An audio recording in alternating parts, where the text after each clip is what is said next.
नमस्कार दोस्तों, मैं सुरेंद्र सनवाल आप सभी का चैनल पर स्वागत करता हूं। तो दोस्तों अपन देख रहे हैं वार्षिक परीक्षा 2023-24 का पेपर जो आज ही हुआ है। वो है हिंदी अनिवार्य का 3.25 घंटे का टाइमिंग मिला था। 100 नंबर का ये पेपर आया है।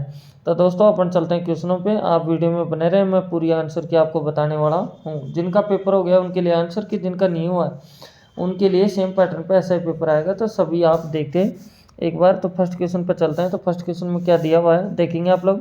तो बोला जा रहा है निम्नलिखित अपठित गद्यांश को ध्यानपूर्वक पढ़कर नीचे दिए गए वस्तुनिष्ठ प्रश्नों के उत्तर दीजिए।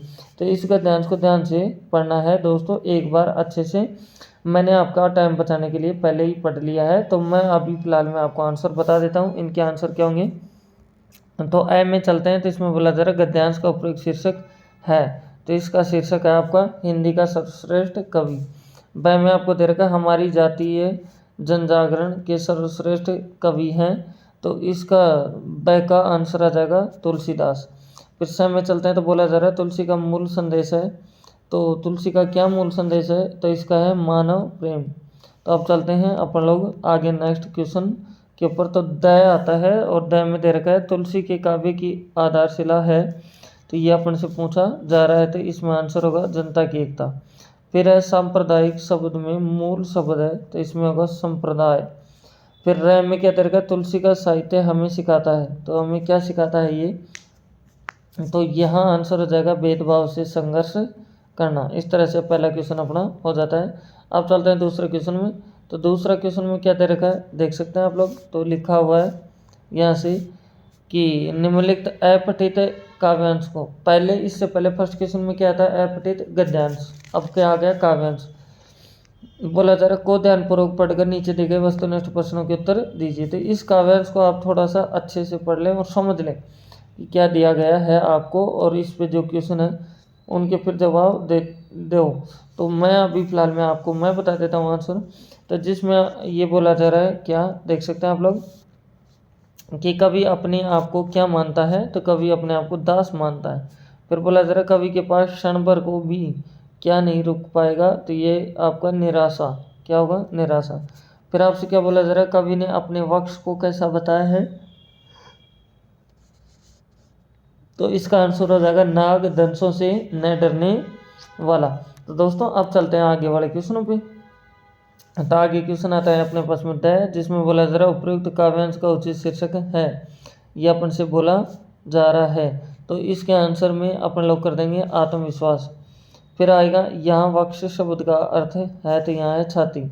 फिर र में बोला जा रहा है कवि किसकी अर्चना करता है। तो कवि किसकी अर्चना करता है, ये निज देह की, किसकी निज देह की। तो दोस्तों इस तरह से अपने पास खंड ऐप पूरा हो जाता है। अगर चैनल पर फर्स्ट टाइम विजिट कर रहे हैं चैनल को सब्सक्राइब करें, बेल आइकन प्रेस करें, अपने दोस्तों के पास शेयर करें। और दोस्तों मैंने बाकी पेपर भी अपलोड कर दिए हैं सभी, अगर आपने नहीं देखा तो उनको भी आप जा करके देख सकते हैं। लेकिन फिलहाल में चलते हैं अपन लोग खुद तीसरे क्वेश्चन में। तो तीसरा क्वेश्चन में दिया जा रहा है देख सकते हैं क्या कि निम्नलिखित में से किसी एक विषय पर सारगर्भित निबंध लिखिए जिसमें 300 शब्दों की सीमा बताई गई है। तो आप इन चार में से किसी के ऊपर भी आप लोग लिख सकते हैं। तो फर्स्ट में तो क्या दे रखा है देश के उत्थान में युवा वर्ग का योगदान। इसमें दे रखा है आपको सामाजिक प्रगति और महिलाएं। फिर इसमें दे रखा डिजिटल इंडिया। फिर इसमें दे रखा स्वच्छ भारत स्वस्थ भारत, ये अपन से दे दिया है। तो अब चलते हैं दोस्तों चौथे क्वेश्चन में। तो चौथा क्वेश्चन में अपन से बोला जा रहा है उद्योग मंत्रालय भारत सरकार नई दिल्ली की ओर से एक पत्र लिखिए जो मुख्य सचिव राजस्थान जयपुर को भेजा गया हो, जिसमें शिक्षित बेरोजगारों का ऋण सुविधा उपलब्ध कराने हेतु चर्चा की गई हो। तो इसके ऊपर आपको एक पत्र लिखना है। अगर ये नहीं आता है तो आप नीचे वाला कर सकते हैं, जो कि नीचे वाले में क्या है देखेंगे। तो इसमें बोला जा रहा है अध्यक्ष नगर पालिका खैरतल राजस्थान को पत्र लिखकर नगर में व्याप्त गंदगी की शिकायत की थी, और इसके ऊपर आपको पत्र लिखना है। तो आप चलते हैं दोस्तों यहाँ से पाँचवें क्वेश्चन में। तो पाँचवें क्वेश्चन में क्या दे रखा है देखेंगे आप लोग। तो इसमें आपको दे रखा है सबसे पहले दोस्तों, तो यहाँ बोला जा रहा है निम्नलिखित प्रश्नों के उत्तर एक पंक्ति में दीजिए। तो दोस्तों मैं बता देता हूँ सभी के आंसर। तो फर्स्ट में दे रखा है आपको समाचार लेखन के कोई 3 तत्व बताइए। तो आप लिख सकते हैं इसमें समयबद्धता, फिर लिखेंगे आप निकटता, फिर लिख सकते हैं नाटक, फिर लिखते हैं सेक्स। ऐसे और भी उदाहरण आपके या मैं कहूँ तत्व होते हैं। फिर आपके पास ब में बोला जा रहा है पत्रकारिता लोकतंत्र का कौन सा स्तंभ है, तो ये है चौथा। कौन सा स्तंभ होगा, चौथा। फिर इसमें बोला जा रहा है खोजी पत्रकारिता किसे कहते हैं, तो इसमें आप लोग लिख सकते हैं क्या आंसर, कि तत्वों पर आधारित खबर को खोज कर निकालना खोजी पत्रकारिता कहलाती है। फिर इसके बाद में द में क्या दे रखा है, कार्टून कोना से आपसे क्या आशय है, तो इसका भी आप लोग लिख सकते हैं आंसर। क्या लिख सकते हैं, सुनेंगे ध्यान से, तो आप लिख सकते हैं कार्टून कोना लगभग हर समाचार पत्र में होता है। उनके माध्यम से की गई सटीक टिप्पणियाँ संपादकीय से भी अधिक प्रभावी होती हैं। ये अपने पास हो जाएगा। फिर यहाँ से आ जाएगा ये, तो इसमें बोला जा रहा है वॉच डॉग पत्रकारिता किसे कहते हैं, वॉच डॉग पत्रकारिता किसे कहते हैं। तो अपन कह सकते हैं इसमें कि लोकतंत्र में पत्रकारिता और समाचार मीडिया का मुख्य उत्तरदायित्व सरकार के कामकाज पर निगाह रखना है और कोई गड़बड़ी होने पर उसका पर्दाफाश करना है, इसे ही वॉचडॉग पत्रकारिता कहते हैं। फिर इसके बाद छठा क्वेश्चन आता है। तो छठे क्वेश्चन में चलो दोस्तों एक बार मैं यहाँ तक की पूरी आंसर की आपको दिखा देता हूँ क्योंकि मेरे हाथ से द्वारा बनी हुई है। तो ये दोस्तों आप देख सकते हैं फर्स्ट क्वेश्चन था जिसके आंसर ए में 3 है, ब में 3, फिर स में 4, फिर द, ये र सब के आंसर हैं। फिर दूसरे में सभी क्वेश्चनों के आंसर हैं। फिर 5वें में देख सकते हैं ए का आंसर ये होगा। फिर इसके बाद में ब में चौथा स्तंभ आ जाएगा, स में आप ये पढ़ सकते हैं आराम से, और फिर द में भी अपने पास में ये आ जाएगा, देख सकते हैं कार्टून कोना। ठीक है, इसके बारे में अभी मैं आपको बता रहा था। ऐसे ही लोकतंत्र में अपने पास में वॉच डॉग की बात है, तो ये आप लोग देख सकते हैं। तो इस तरह से आप लोग कर सकते हैं। तो अब चलते हैं अपन लोग नेक्स्ट वापस क्वेश्चन के ऊपर। तो दोस्तों अब पहुंच चुके हैं अपन लोग छठे क्वेश्चन में। तो छठे क्वेश्चन में आपसे क्या बोला जा रहा है, देख सकते हैं कि आज की तनावपूर्ण जीवन शैली पर एक फीचर तैयार कीजिए, अपन से ये कहा जा रहा है। तो इसका भी आप लोग जवाब अपने हिसाब से देंगे। फिर इसके अथवा में आपको ये दे रखा है, इसमें भी आप लोग देख सकते हैं क्या बोला जा रहा है कि आपके विद्यालय में आयोजित गणतंत्र दिवस मतलब 26 जनवरी समारोह पर एक प्रतिवेदन तैयार कीजिए। फिर 7 क्वेश्चन में है संदेश किसे कहते हैं, तो इसके आंसर आप लोग ध्यान से सुन लो अभी। तो इसको आप कह सकते हैं संदेश किसे कहते हैं, तो एक व्यक्ति से दूसरे व्यक्ति तक अपने विचारों और भावनाओं को साझा करना संदेश कहलाता है, आप लोग ये कह सकते हैं। तो अब चलते हैं अपन लोग 8वें क्वेश्चन के ऊपर। तो 8वें क्वेश्चन में क्या है, बोला जा रहा है भारत में अखबारी पत्रकारिता का आरंभ कब हुआ, ये अपन से पूछ रहा है। तो ये हुआ है दोस्तों 1776 में। कब हुआ है, 1776 में। तो अब चलेंगे आगे 9वें क्वेश्चन में। तो बोला जा रहा है संचार के कौन कौन से माध्यम हैं, तो इसमें आप लिख सकते हैं जैसे कि अखबार, रेडियो, टीवी, इंटरनेट, सिनेमा, इस तरह से आप लोग कर सकते हैं। अब बात आती है 10वें क्वेश्चन की। तो बोला जा रहा अभिकारी शब्द किसे कहते हैं, तो इसमें आप लोग लिख सकते हैं कि जिसके रूप में लिंग, वचन, पुरुष, कारक, काल आदि के कारण कोई विकार उत्पन्न नहीं होता है उसे अभिकारी शब्द कहते हैं। तो अब चलते हैं अपन लोग आगे 11वें क्वेश्चन में। तो 11वें क्वेश्चन में क्या है, अनेकार्थी शब्द की परिभाषा दीजिए। तो इसमें लिख सकते हैं ऐसे शब्द जिनके अनेक अर्थ होते हैं उन्हें अनेकार्थी शब्द कहते हैं। तो अब अपन चलते हैं यहाँ से 12वें क्वेश्चन में।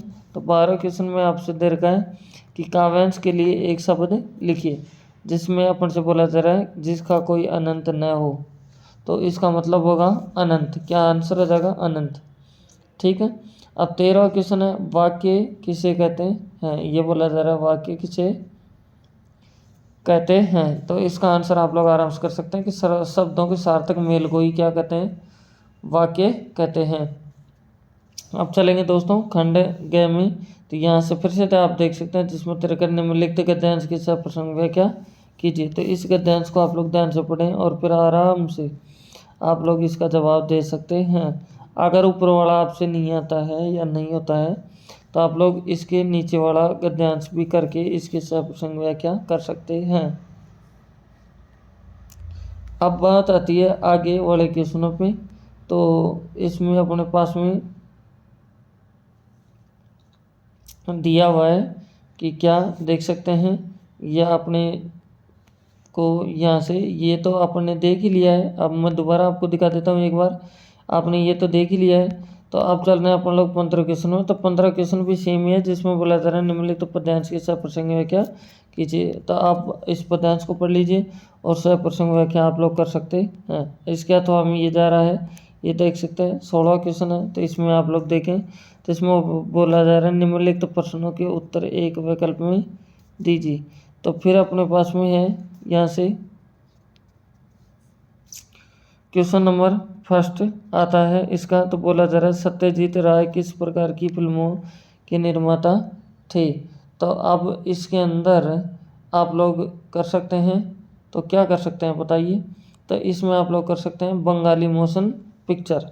दूसरे में है आपको उसकी आंखों में एक सर्जक की चमक थी, गलत लोहा कहानी में ये वाक्य किसके लिए बड़ा है ना, कि कहा है।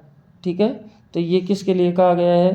तो ये कहा गया है दोस्तों आपका मोहन के लिए। किसके लिए कहा गया है, मोहन के लिए।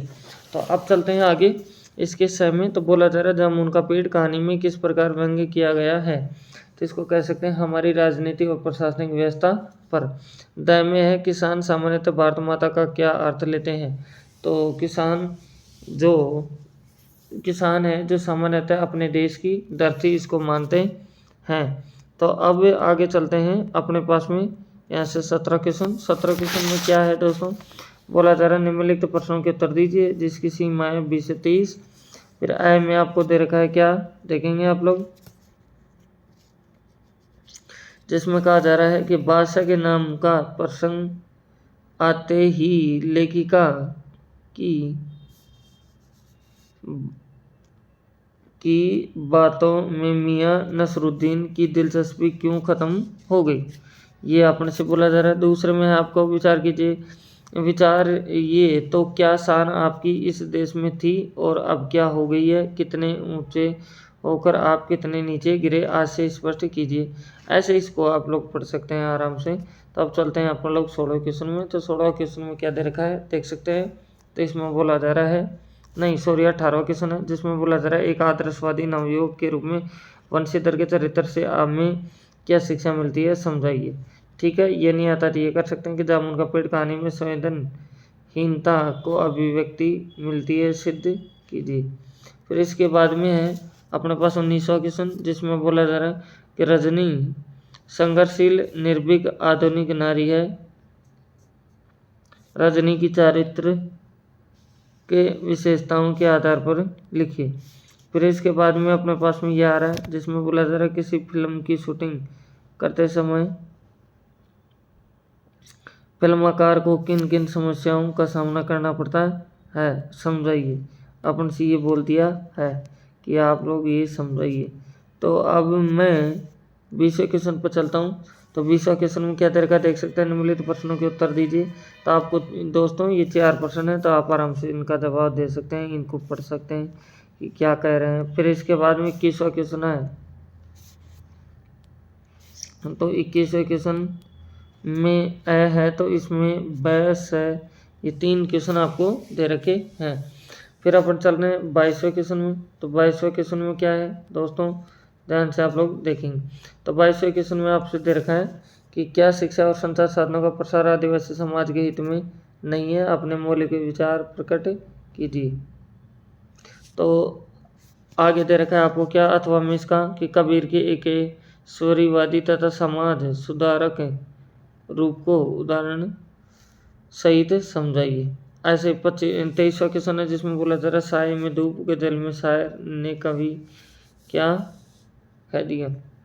तो यहाँ से आगे आ रहा है अपने पास में मीरा की कविता की विशेषताओं का वर्णन कीजिए।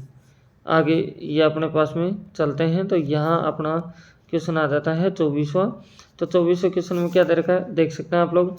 बोला जा रहा है सही विकल्प का चयन करके कोष्टक में भरें। तो सबसे पहले लता मंगेशकर के सामने के गाने की विशेषता क्या है। तो स्वरों में झनकार। फिर है अपने पास में बेबी कौन सी कक्षा तक पढ़ी थी? तो ये पढ़ी थी 6ठी और 7वीं। आपका आंसर आ जाएगा। अब चलते हैं आप लोग यहाँ से कि भारत मुनि के ग्रंथ का क्या नाम था? तो ये था नाट्य शास्त्र। 25 क्वेश्चन है, तो इसमें बोला जरा भारतीय संगीत किस किससे संबंध है। 26वां क्वेश्चन है रेजानी पानी किसे कहते हैं। फिर यहाँ से अपने पास 27वां क्वेश्चन चेल वांजी किसे कहते हैं। ये कोई के भीतर किस तरह काम करते हैं। तो यहाँ से 8वां क्वेश्चन ये क्या नाम 28वां क्वेश्चन जिसमें तेरे का बेबी हालदार बाहर किसी से अधिक बातें क्यों नहीं करती थी। फिर आगे क्वेश्चन है कीवर्ड पेंटिंग क्या है। फिर इसके बाद में है आपके पास में लता के कारण है, लता के कारण चित्रपट संगीत पर क्या प्रभाव पड़ा समझाइए। ये नहीं आता तो ये कर सकते हैं आप लोग। क्या राजस्थान में कोई निर्माण की प्रक्रिया को विस्तार पूर्वक समझाइए।